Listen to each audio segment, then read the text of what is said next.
Парламент Абхазии принял поправки в закон о Нацбанке. Теперь 30% прибыли регулятора будут напрямую перечисляться в республиканский бюджет. Новый закон и его влияние на финансовую систему прокомментирует председатель Нацбанка Беслан Барателия. Сейчас 30% дохода Нацбанка будут перечислять в доход государства.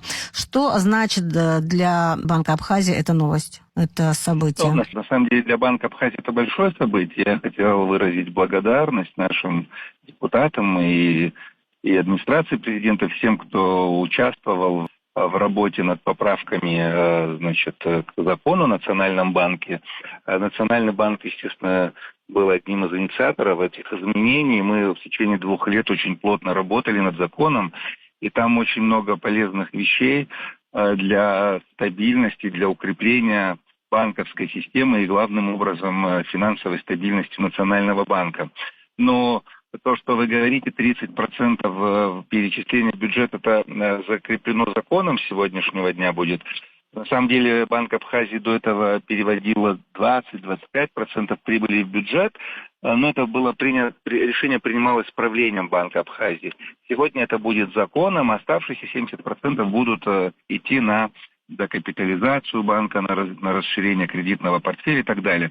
Но это не самое главное, то, о чем хотелось бы сказать для Банка Абхазии, а самое главное то, что в этом поправках к этому закону впервые введены такие понятия, как лимит кредитного портфеля Банка Абхазии. Что это означает? Сегодня, по сути, председатель единолично решает то, какие объемы денег передавать коммерческим банкам в виде кредитов, рефинансирования и так далее. И если вы помните, много лет назад у нас были серьезные проблемы с ликвидностью в Банке Абхазии, в банковской системе. Как раз-таки одной из причин было то, что, по сути, все ресурсы банка находились в коммерческих банках в виде кредитов. С сегодняшнего дня объем кредитного портфеля Банка Абхазии будет утверждаться парламентом наравне со сметой и утверждаться на следующий финансовый год. Условно говоря, утверждается там портфель 2 миллиарда рублей. Да? Это означает, что если эти деньги переданы коммерческим банкам в виде кредитов, то больше выдавать кредитов нельзя будет. То есть эта ликвидность, которая находится в Банке Абхазии, она будет находиться в нашем банке. Это позволит сделать Банк Абхазии более устойчивым к различным финансовым потрясениям и позволит всем клиентам банка, главным образом бюджета, беспрекословно проводить платежи, осуществлять расчеты и так далее. Поэтому это очень большое и важное событие для нас. Помимо этого есть еще и много мелких таких, не таких важных, но тем не менее поправок, которые мы тоже рады видеть в новом законе. Например, это то, что теперь уже в соответствии с законом Банк Абхазии обязан хранить все выпущенные Банком Абхазии монеты и банкноты. Они у нас и так хранятся, но это сделано приказом внутренним председателем. Но приказ можно отменить, правда? Через 10 лет придет другой председатель и отменит этот приказ, условно говоря. А сегодня в соответствии с законом формируется архив. Да, замечательно. Архив, и то есть это большой пласт, монет, банкнот, которые будут выпускаться, будут храниться пожизненно в хранилище Банка Абхазии для истории. Вы говорили, что непосредственно участие принимал в работе над вот этим законом Банк Абхазии.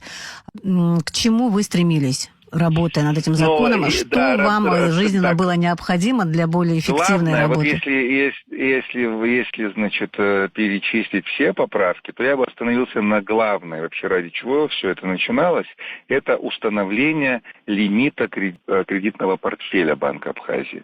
Это означает, что теперь никто самостоятельно не может определять, какую сумму Банк Абхазии может выдавать в виде кредитов коммерческим банкам.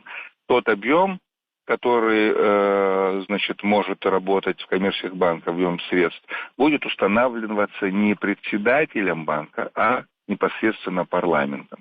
То есть сначала будет проходить через администрацию президента, утверждаться там, дальше направляться в парламент, утверждаться парламентом. То есть это более ответственное отношение к ресурсам Банка Абхазии. Вот это главное достижения сегодняшних поправок. Ранее прибыль, как правило, я так думаю, да, оставалась внутри банка для формирования каких-то резервов. Нет, не так. Нет. Прибыль и всегда, значит, сколько я работаю, мы ежегодно по окончании финансового года, после аудиторских проверок, когда подтверждается размер прибыли, решением правления Банка Абхазии определялось, какой объем денег передавался в бюджет. То есть мы собирались и говорили, давайте в этом году 20% перечислим или 25%. И в результате голосования правление передавало, но никогда меньше 20-25% Банк Абхазии не передавал. Сейчас эта цифра будет урегламентирована законом ровно 30%. То есть это не такое революционное изменение, если честно, это по формальности. То есть главное то, о чем я говорил ранее. То есть небольшое увеличение вот этой цифры, да, не повлияет на деятельность, на резервы, скажем, нашего банка? Нет, не сильно изменится. Тем более, что прибыль банка ежегодно на 25-30 миллионов увеличивается, это не то. Это не самое главное, значит, событие, которое мы, честно говоря, рады видеть сегодня и лицезреть, скажем так. Это не то главное, то, что, как я говорил ранее, это установлен лимит кредитного портфеля, который сделает банковскую систему и Банк Абхазии. А раньше сегодня как это происходит? Единолично я должен решать, можно предоставить кредит банку, нельзя предоставить. В результате переговоров, убеждений самостоятельно, по сути, принималось решение. Но это не совсем правильно, да, всякое может быть. Лучше, чтобы эти объемы все-таки утверждались парламентом. А насколько, скажем, банковская система и вообще банки у нас самостоятельные? В каком смысле? Они полностью самостоятельные и ведут свою самостоятельную хозяйственную деятельность. Конечно, самостоятельно. Вот эти поправки, они как бы сохраняют эту самостоятельность? Ну, они, конечно, сохраняют. Они единственные, не дают возможность коммерческим банкам неограниченно обращаться к Национальному банку за кредитами. Условно говоря, в поправках сказано следующее. Если размер кредитного портфеля установлен в размере 2 миллиардов, я условно цифру называю, да, то на коммерческий банк приходится не более 10% этой суммы. Не более 10. То есть даже и коммерческий банк понимает, что если он обратился к Национальному банку, обращался и набрал кредитов на сумму до 200 миллионов, дальше он в соответствии с законом уже, не потому что я лично скажу нет, а уже закон запрещает обращаться к Национальному банку и добирать деньги. То есть это как бы освобождает от лишней головной боли и ответственности, да? Да. Это больше ответственности и для банков, и они будут понимать, что тоже есть определенный объем денег, на который могут рассчитывать. Но если мы так подробно пошли, там еще есть поправка о том, что вновь зарегистрированные банки не могут обращаться за ресурсами кредитными к Национальному банку. Условно, сегодня открылся банк, открылся новый банк. Условно, с трудом собрали деньги на уставный капитал, зарегистрировались, пустой банк, и ресурсов нет, сразу бегут к Национальному банку, дайте нам деньги, пожалуйста, мы должны работать. Сегодня это будет уже невозможно. Если банк новый, он должен рассчитывать на свои средства, а не на государственные. И лишь спустя 3 года, после того, как банк покажет положительные финансовые результаты, только после этого он имеет право впервые обратиться к Национальному банку за кредитными ресурсами. Это тоже как бы убирает вот этих несерьезных игроков и тех, которые открываются на банковском поле, не имея достаточно финансовых ресурсов. Скажем так, касается ли что-либо в этом законе, может быть, какого-то пересмотра роли Нацбанка как кредитора, да, допустим, реального сектора экономики, например? Нет, ничего не касается. Здесь идет исключительно об объемах средств, которые выделяются, коммерческим банкам. Содержательно ничего не меняется. Здесь количественные ограничения вводятся. Вот что главное. То есть функции, задачи, которые ставили перед банком, они не меняются. Речь идет лишь о количественных ограничениях. Я почему спросила про кредиты, потому что Ну, мы слышали, что была уже такая история, такие предпосылки и предложения, и рассмотрения, что Национальный банк, банки Абхазии смогут кредитовать наших там бизнесменов, малый, средний бизнес, например. Такая история будет иметь продолжение? Ну, конечно, она и будет. На этом и строится вся банковская система. Сегодня это вообще пропорции соблюдаются достаточно долго.